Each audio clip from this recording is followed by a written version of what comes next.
নমস্কার, life with Shipra চ্যানেলের আরেকটি ভিডিওতে আপনাদের সকলকে স্বাগত। আজকে আমি বানাবো চিকেন কিমা দিয়ে মটরের তরকারি। মানে বেসিক্যালি আমরা যেটা বলি মাংসের ঘুগনি, কিন্তু ওটা আমি কিমা দিয়ে বানাবো। মাটন কিমা নয়, চিকেন কিমা দিয়ে। চলুন তাহলে স্টার্ট করা যাক। এসে গেছি আমি কিচেনে। চলুন আগে মটরটা সেদ্ধ করতে দিই। লাগবে আমার কুকার।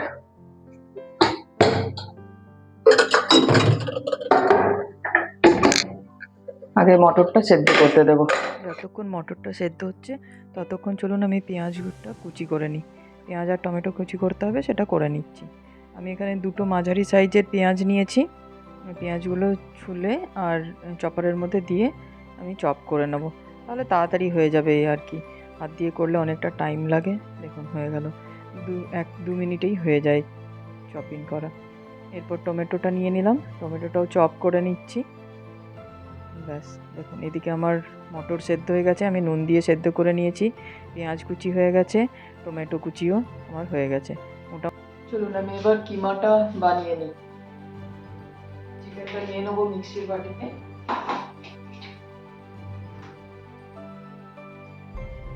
চিকেনটা আমার ধোয়া পরিষ্কার করা আছে। জাস্ট একবার ঘুরিয়ে নেবো, তাহলেই আমার কিমা হয়ে যাবে। বোনলেস চিকেনটা নিলাম, বোনগুলো আমি রেখে নিলাম। এটা জাস্ট একবার ঘোরালেই চিকেন কিমাটা রেডি হয়ে যাবে।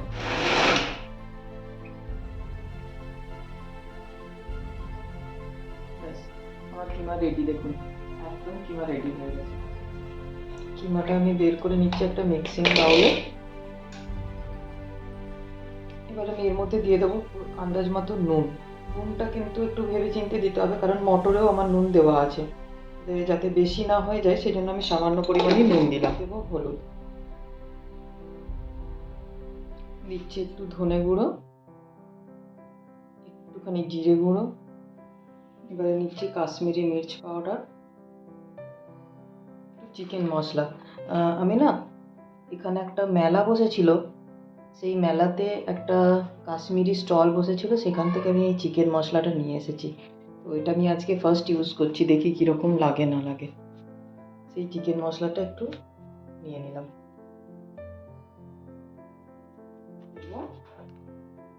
2 স্পুনের মতো টক দই।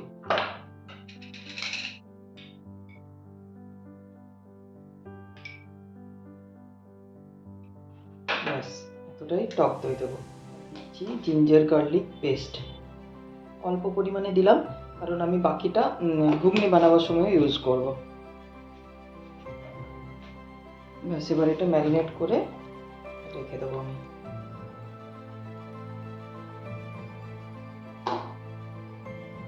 হয়ে গেছে আমার ম্যারিনেশন, আমি রেখে দিচ্ছি। কড়াই বসিয়ে দিয়েছি আমি গ্যাসে। এবার নিয়ে নেবো তেল। একটু বেশি পরিমাণে তেলটা লাগবে, কারণ আমি কষাবো তো কিমাটা। নিয়ে নিয়েছি গোটা জিরে আর কেটে রাখা পেঁয়াজগুলো নিয়ে নিলাম। দিয়ে দিচ্ছি 2 কাঁচা লঙ্কা। এবার ব্রাউন হওয়া পর্যন্ত ভাজবো। দেখুন আমার ব্রাউন হয়ে গেছে, পেঁয়াজটা লাল লাল হয়ে এসেছে। এরপর দিয়ে দিচ্ছি টমেটো কুচিটা। টমেটোটা না গলা পর্যন্ত এটা কষাতে হবে, একটু টমেটোর কাঁচা গন্ধটা যাতে চলে যায়। আমি এরপর একটু ঢাকা দিয়ে দেবো। ঢাকা দিয়ে দিলে না টমেটো তাড়াতাড়ি গলে যাবে। 5 মিনিট হয়ে গেছে, আশা করি টমেটোটা গলে যাবে।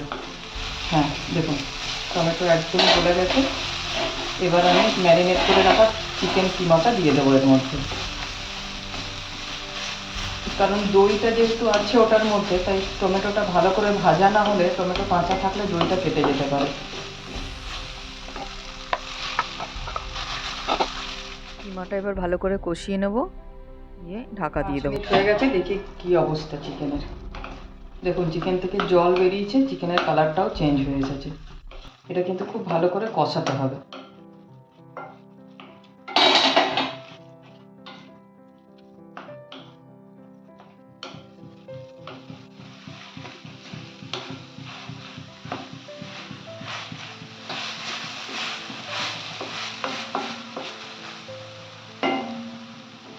আরও একবার ঢাকা দিয়ে দিলাম। চলুন আবারও 5 মিনিট পর একবার দেখে নিই চিকেনের কি অবস্থা। দেখুন জলটা একদম শুকিয়ে গেছে, চিকেনেরও কালারটা চেঞ্জ হয়ে গেছে। মাঝে মধ্যে 5 মিনিট ছাড়া ছাড়া ঢাকা খুলে একটু নেড়ে চেড়ে দিতে হবে।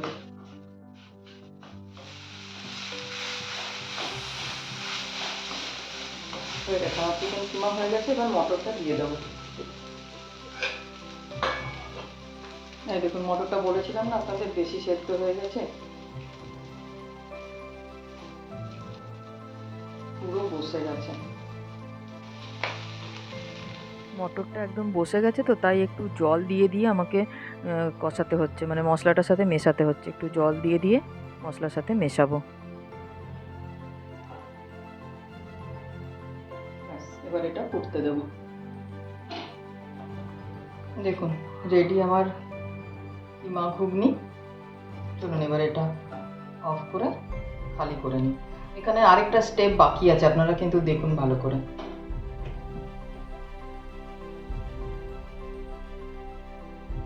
এবার আমি ঘুগনিতে তড়কা লাগাবো।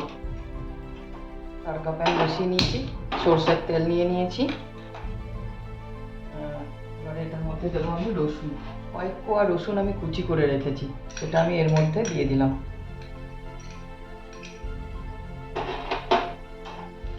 একটু রসুনটা ভাজা ভাজা হবে, লাল লাল হবে, তখন আমি অফ করে দেবো গ্যাসটা। রসুনগুলো আমার লাল হয়ে গেছে, আমি গ্যাসটা অফ করে দিলাম। এর মধ্যে দিয়ে দিচ্ছি 1 চামচ কাশ্মীরি মির্চ। কাশ্মীরি মির্চ দেওয়ার সাথে সাথে কিন্তু এটা আবার আমার ঘুগনিতে দিয়ে দিতে হবে।